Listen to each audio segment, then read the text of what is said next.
Oh, hey, what you doing? He's, for some reason, is convinced we're about to do something. What? Why? I bring out the camera and you think it's all about you? You're kind of right. Hey, what's up, garden friends? Jeff here. What are you doing? Hope you're doing well. I'm great. Was that too fast? Feeling a little speedy today. I have been out here doing some rearranging, transitioning from tropical to fall, or summer to fall, tropical plants to fall plants. There we go. Things are still a hodgepodge of everything in between until I move all the tropicals inside. The task that I need to do next is to come in here and prune this whole entire plant back, this beautiful Xanthosoma, and I'm going to repot it and everything so I can take it inside for the winter. That's not what this video is about, but just giving you some background of how we got here.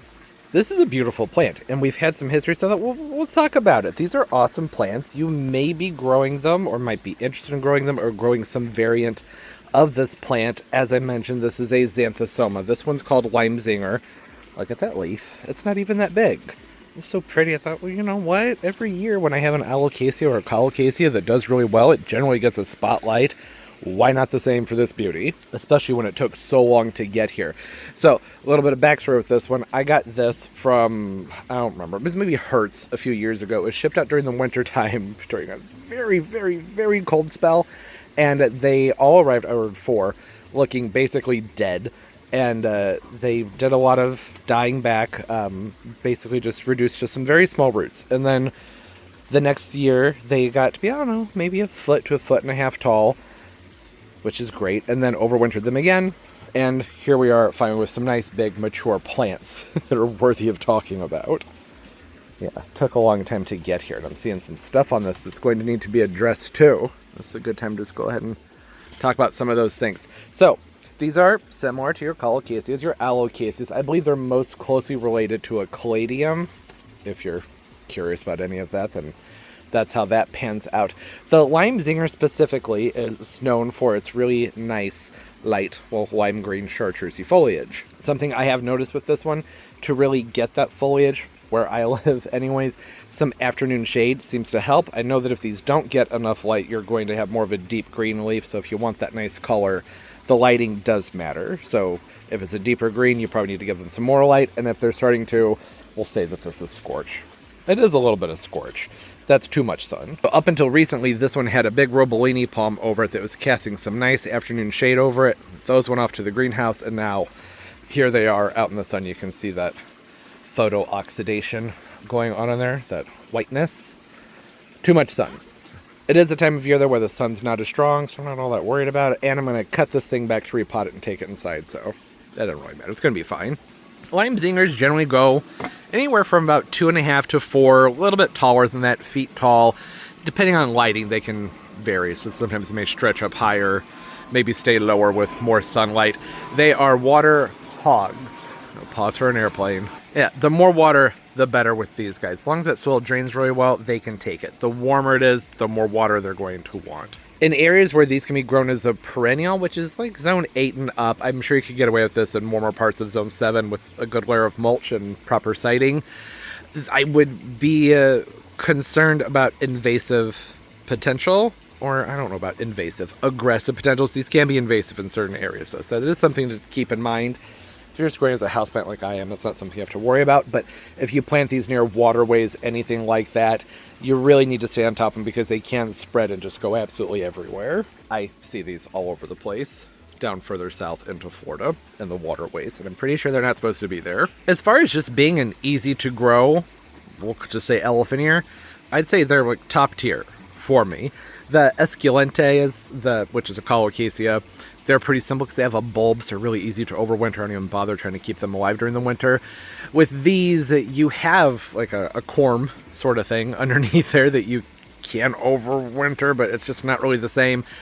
I like to take these and just put them someplace. Well, there's options. But what I've been doing is putting it onto a shelf in an area, well, on my grow shelves where things aren't necessarily as warm. So generally my lower shelves, and I just kind of just sort of scoot them along through the winter time. There's grow lights above them. I let them dry out maybe halfway, if not more, between waterings, depending on humidity and just other variables. The main goal that I have during the winter time is to make sure that they're not going to rot out from having too much water, which is something you have to worry about when you don't have the really warm conditions and the really bright light to stimulate growth. kind of like just growing them indoors, right? So they'll want to be more on the dry side if they're not getting those really warm temperatures. When I say warm, I'm talking about like well over 75 degrees Fahrenheit. They're heavy feeders. This guy got a whole bunch of compost when I planted it up, some slow release, and it has had liquid fertilizer. Not as often as it should have, because I was really bad about my liquid fertilizing this year. But I'd say that all worked out just fine. Everything grew really well in spite of that, largely because I top dressed with compost and had some slow release in there. But an all-purpose water-soluble fertilizer about once a month during the growing season does give them an extra boost. Look at that leaf. It's that deep sinus right here. That big heavy lobe, that's what makes these such a cool plant. A really nice exotic look. Into zone 8, right? And you don't always find that. Like I said, I'm pretty sure in cooler areas you could still grow them. Just gotta be more mindful about where you situate them. They are toxic. You want to keep them away from curious mouths. You don't want your cats and things chewing on them when you have them in the house. And as far as pests are concerned, well, we got an easy segue there because I'm seeing signs of spider mites on this one. It has been very dry here. We're in a drought right now, have been for a few months.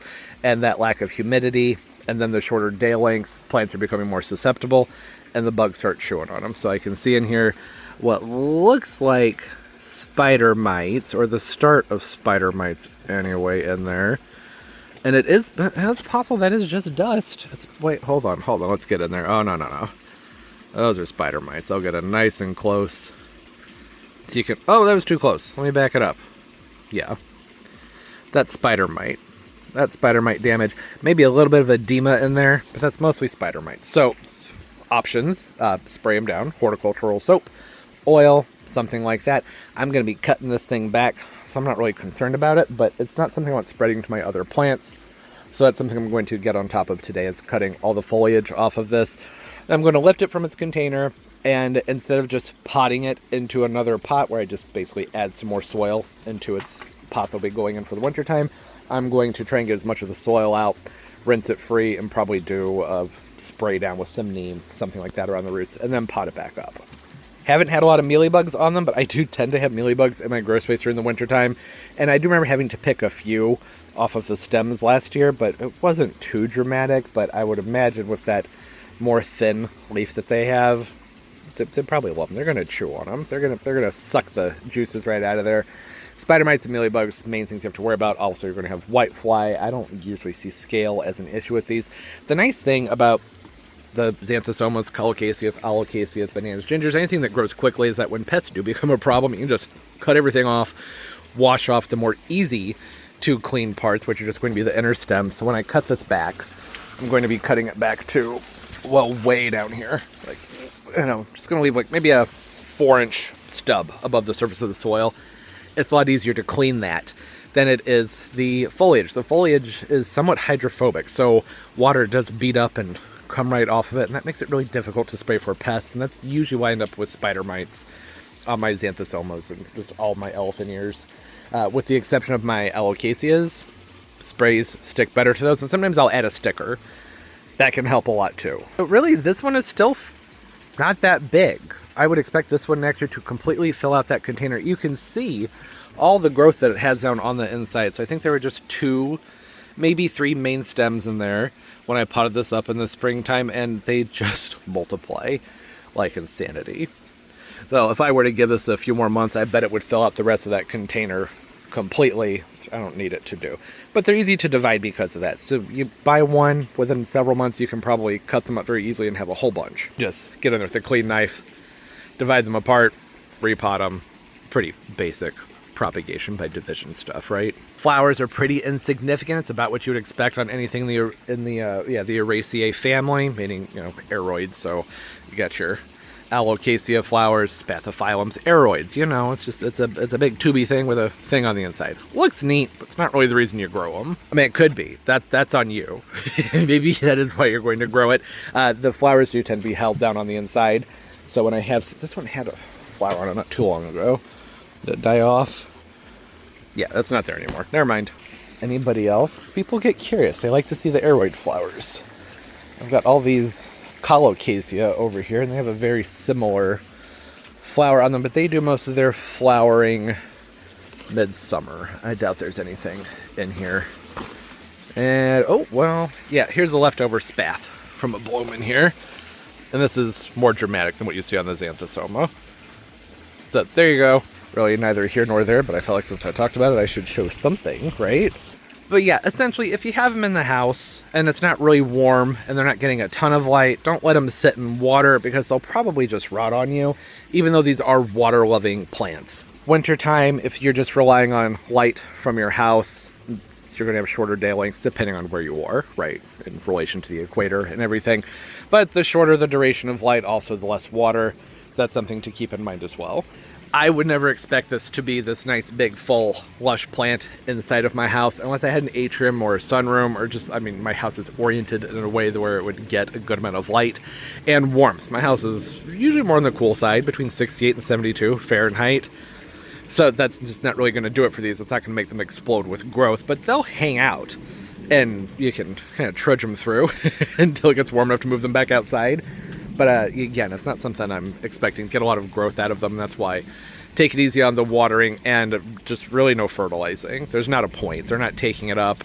There's no reason to do it. But if you notice active growth, if the plant's acting like it wants to grow, then water and fertilize. I don't like to do the whole entire, well, you don't fertilize between this time and this time.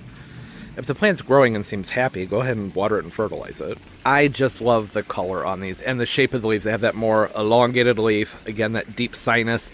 And because, at least where I am, I'm 6B, 7A, the afternoon sun can be pretty intense for these guys. And having them in a spot with some more, I guess we'll call it shade. There was shade when the Robolini was here. It pulls your eye back, having that lighter color.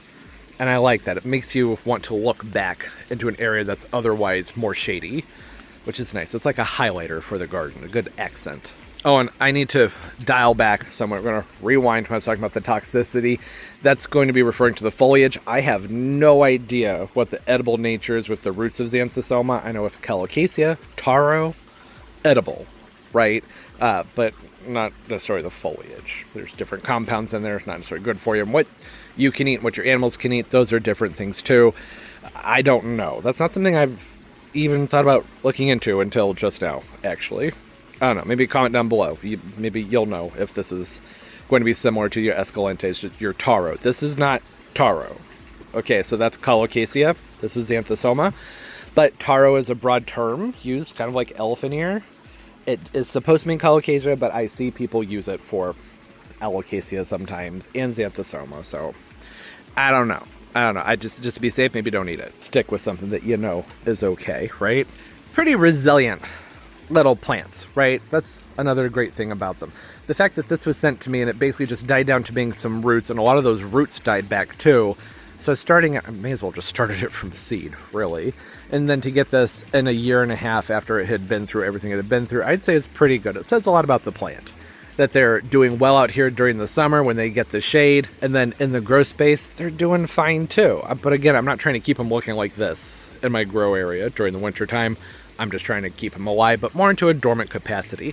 So another option, which I should have talked about when I was talking about keeping them inside, when keeping them in the house during the winter time, is if you don't have, shelves with lights, or you don't want to put a grow out on the plant, you should be able to, at least once they're nice and mature like this, not when they're small, but when you have a nice hefty sized clump and a big root ball under there, you should be able to cut the whole thing back and put it someplace that's not as brightly lit, and you just give the pot a little bit of water, maybe like once a month, something like that. You just don't want the roots to dry out too terribly much, similar to how we would store, say, canna bulbs, rhizomes, during the winter time. Well, you can't see them. Wouldn't matter if you could, because they're full-grown plants right now. But you just want to put those someplace cool, dark, and dry, like maybe under the sink in a paper bag, or in your basement, maybe a root cellar. I don't know. That'd be too cold for these.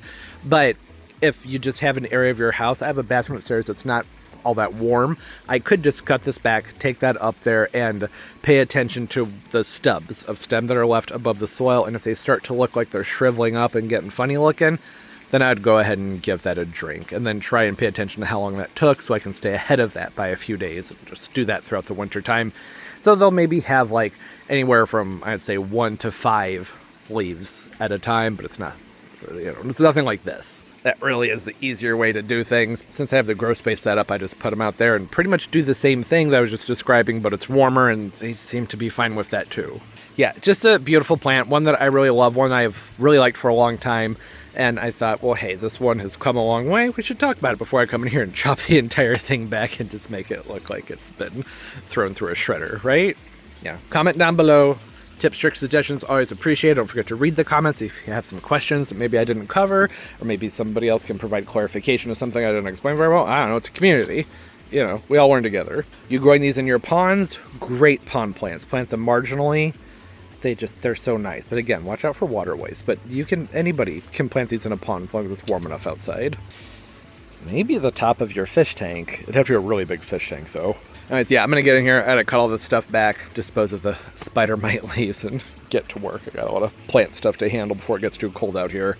All right, hey, hope everybody's doing well, having a great day, great life, and everything's going absolutely beautifully for you. Look at that leaf. It's so pretty. All right, as always, and most importantly, everybody, keep on growing. Bye-bye.